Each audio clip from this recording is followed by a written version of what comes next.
Welcome to Nita's zone. काल वादळी पाऊस भरपूर, त्यामुळे बागेतल्या कडुलिंबाचं झाड एक फांदी त्याची तुटली. तर माझ्या डोक्यात आलं आपण आज कढीपत्त्याची चटणी करूयात. ओके, परवा मी केलीच होती पण दाखवली नव्हती. खूप सारी सगळ्यांना आवडली. ओके, जी 8 दिवसाची केली होती ती 2च दिवसात संपली. पुन्हा मी रिपीट करते तीच रेसिपी. त्याच्यासाठी लागणारं साहित्य तुम्ही पाहू शकताय. हरभऱ्याची डाळ घेतली आहे मी 1 वाटी, त्यानंतर फुटाण्याची डाळ घेतली आहे आणि एक छोटी वाटी म्हणजे जवळजवळ ह्याच्या पाऊणपट उडीद डाळ घेतलेली आहे आणि हिरव्या मिरच्या. आता तुमच्यात कितपत तिखट लागतं त्या पद्धतीनं तुम्ही हे हिरव्या मिरचीचं प्रमाण कमी जास्त करू शकता. ओके, सर्वात प्रथम हरभरा डाळ मी आता भाजून घेणार आहे. एक कढई ठेवलेली आहे पहा, त्याच्यामध्ये ही हरभरा डाळ छानशी भाजून घेऊया. अगदी गुलाबी रंगावरती भाजायचे आणि मग आपल्याला बाकीचं जे डाळी आहे म्हणजे उडीद डाळ असेल, फुटाणे असेल आणि मग कढीपत्ता, तो सर्व भाजून घ्यायचा. डाळी भाजता भाजता आपल्याला हा कढीपत्ता जो आहे ह्याची आपण पानं काढून घेऊयात. कालच मी स्वच्छ धुवून ह्याला वाळवलंय बघा फॅन खाली. आता ह्याची पानं आपण काढून घेऊयात आणि हे मिडियम आचेवरती भाजून घेऊयात. बऱ्यापैकी ही हरभऱ्याची डाळ गुलाबी रंगावरती आली आहे. आता यातच आपण फुटाण्याची डाळ टाकूया आणि दोन्ही पुन्हा भाजूयात 1-2 मिनटं. आता हे भाजेपर्यंत आपण मिरच्या चिरून घेऊयात. कढीपत्ता छानसा असा पाला सेपरेट एवढ्या काड्या, म्हणजे तुम्हाला अंदाज येईल की भरपूर कढीपत्ता घेतलेला आहे, जवळजवळ बुट्टीभर. ओके, पूर्ण कोरडी झालेली आहे ती. आता ह्या ज्या मिरच्या आहेत ना, ह्याचे तुकडे घेऊयात. मिरच्या बारीक चिरून घेतलेल्या आहेत. आपली डाळ ही छान खमंग ही भाजलेली आहे बघा. फुटाणे आणि हरभऱ्याची डाळ तीही आपण एका प्लेटमध्ये काढून घेऊयात. आता यामध्ये ही जी उडीद डाळ आहे तीही छान आपण खमंग गुलाबी रंगावरती भाजून घेऊयात.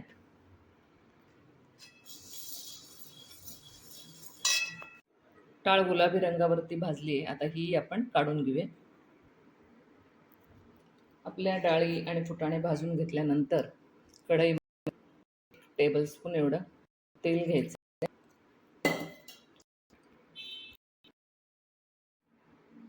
तेलामध्ये 1 चमचे मोहरी टाकायची, छोटा चमचा जो फोडणीच्या डब्यात असतो त्यानं.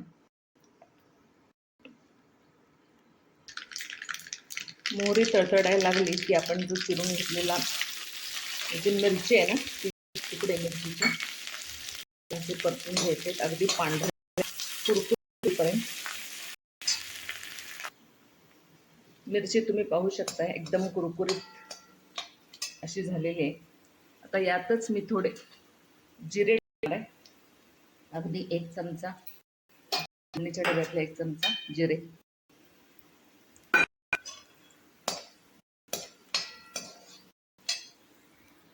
आणि मिरच्या करपायच्या आतच आपल्याला हा कढीपत्ता जो आहे तो ह्याच्यामध्ये पूर्ण टाकून घ्यायचा आहे.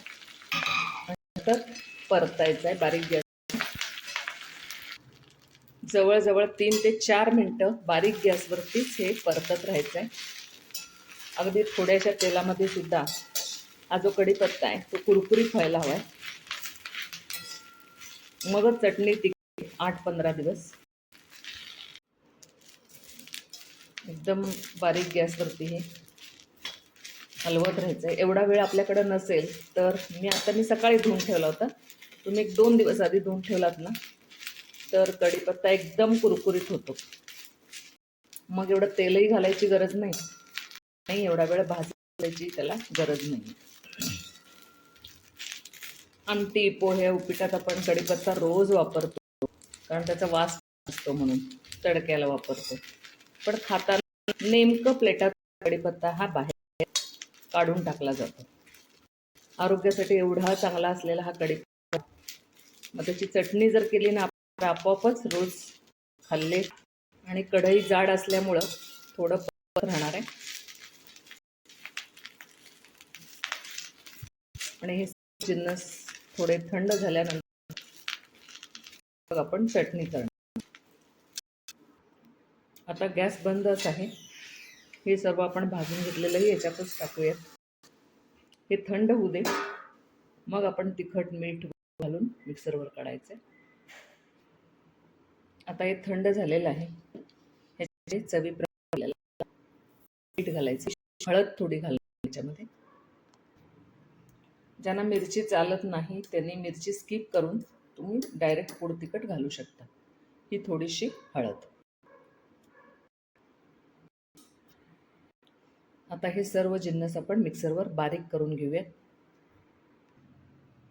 अशी सुंदर चटणी आपण पूर्ण मिक्सरवरनं काढून घेऊया. खूप सुंदर असा हा रंग आलेला आहे. नक्की करून पहा ही कढीपत्त्याची चटणी. खूप आरोग्यदायी आहे, चवीला पण खूप सुंदर लागते.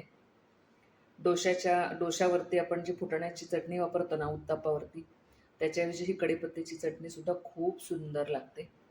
मुगाच्या डाळीचे डोसे, ज्याला आपण चिला म्हणतो, त्याच्यावर ही चटणी खूप सुंदर लागते.